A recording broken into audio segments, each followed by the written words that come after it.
วัสดีครับอัสครับสำหรับวันนี้ก็จะมาขุดงานเก่าๆขึ้นมาวาดใหม่ให้ทุกคนดูกันนะครับ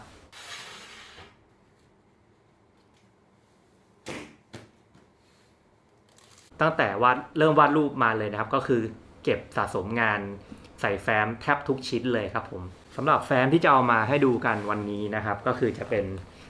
แฟ้มแรกสุดที่ผมเก็บสะสมงานเลยนะครับก็คือ 19-20 ปีมาแล้วก็คงไม่ต้องบอกอายุนะครับ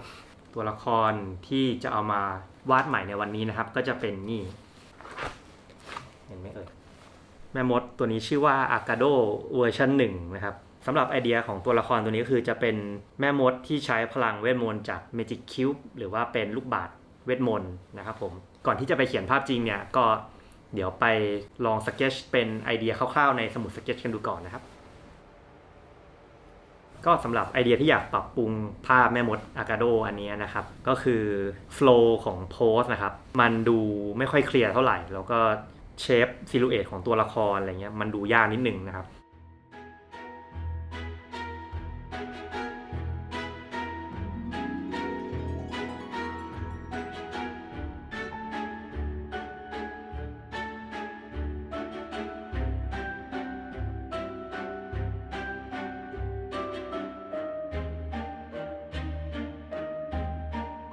ไม่รู้ทำไมนะรู้สึกว่าจะชอบวาดแม่มดมากเป็นพิเศษถ้าเกิดใครตามงานผมมาค่อนข้างนานจะเห็นว่าวาดแม่มดอยู่หลายตัวมากเลยนะครับรู้สึกว่าจะมีเวอร์ชัน4ด้วยนะครับมี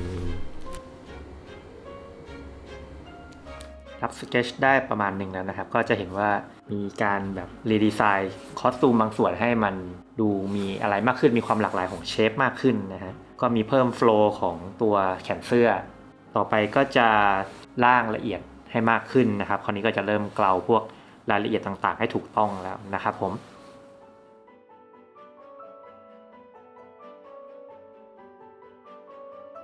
ครับภาพที่ร่างเสร็จแล้วก็จะได้ประมาณนี้นะฮะ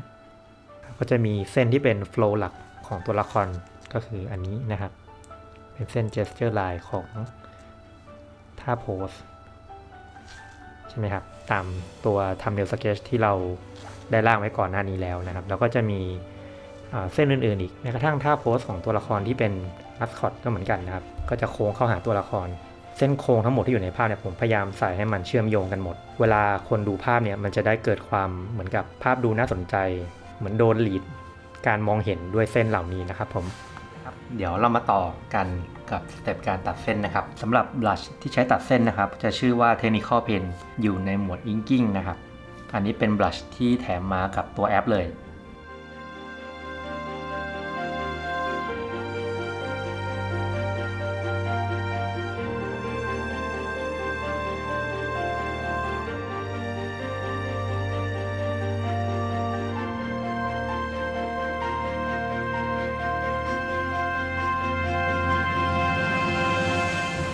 ก็ได้ประมาณครึ่งทางแล้วนะครับประมาณนี้ถ้าลองสังเกตดูจะเห็นว่าเส้นที่ผมตัดเนี่ยมันจะไม่มีรายละเอียดอยู่ข้างในเห็นไหมครับก็คือมองเป็นภาพรวมของเชฟก่อนการที่ทำแบบนี้เนี่ยตอนที่เราเทสีจะทำให้ทำงานได้เร็วขึ้นนั่นเองนะครับ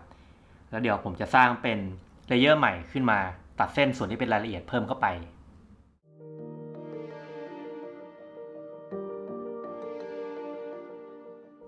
อยากจะมีสไตล์ที่เป็นเอกลักษณ์ในการวาดของตัวเองเนี่ยทำยังไงนะครับเรื่องการสร้างสไตล์เนี่ยผมคิดว่ามันเหมือนกับการคัดลายมือก็คือเราต้องคัดบ่อยๆพอเราคัดบ่อยๆเข้าเนี่ยเหมือนกับว่ามันจะเริ่มเข้ามือเราจะเริ่มเขียนในสไตล์ที่มันเป็นที่เราสบายที่สุดพูดง่ายๆแล้วสุดท้ายไอ้เส้นที่เราได้นั่นแหละมันก็จะกลายมาเป็นลายมือของเรานั่นเองนะครับคิดว่าวาดรูปก็น่าจะเหมือนกัน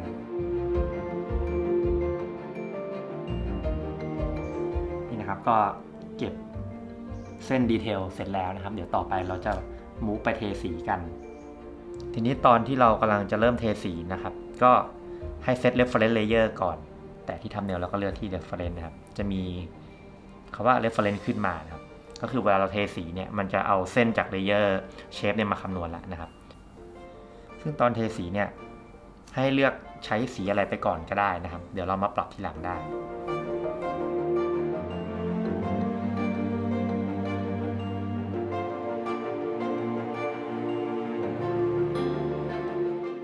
อาจ จจะใช้วิธีที่เร็วกว่านั้นนะครับก็คือการใช้รีคัตเลอร์แบบที่เคยได้สอนมาในคลิปก่อนหน้านี้นะครับตรงนี้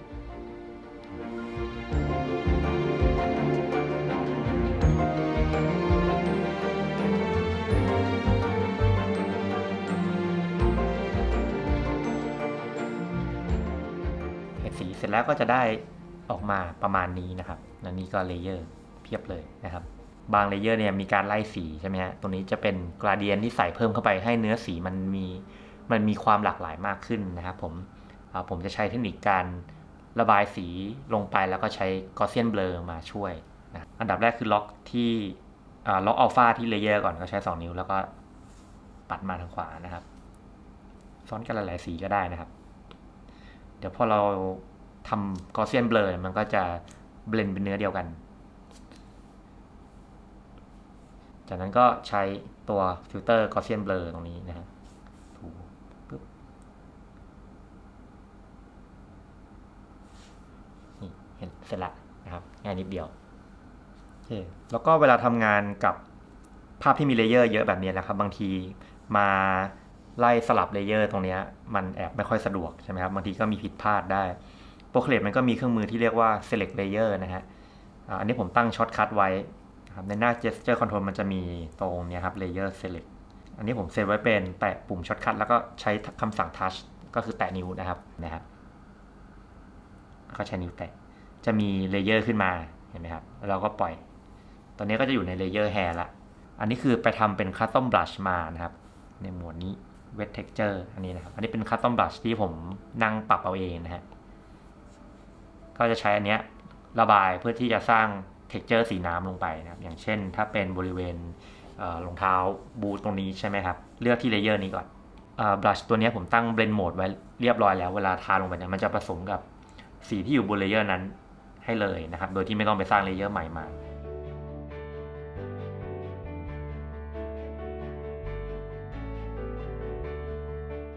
นะครับมันก็จะมีความเป็นคราบ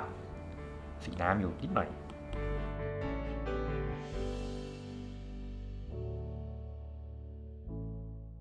ต่อไปก็จะเป็นการลงเงาให้กับตัวละครนะครับก็จะใช้เทคนิค Multiply Layer เหมือนเดิมนะครับผม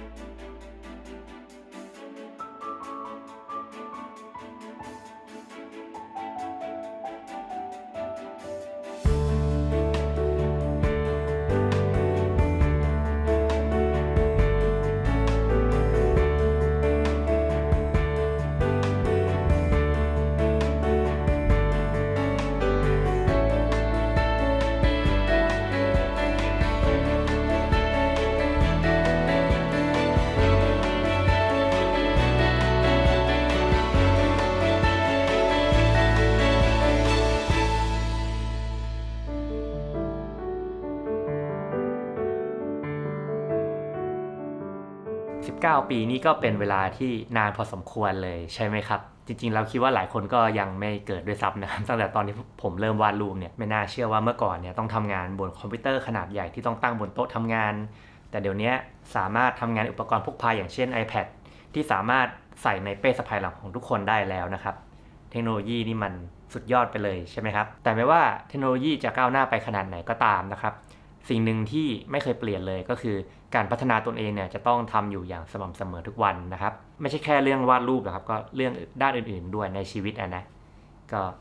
ขอฝากไว้แต่เพียงเท่านี้ละกันนะครับผมสำหรับวันนี้ก็สวัสดีครับ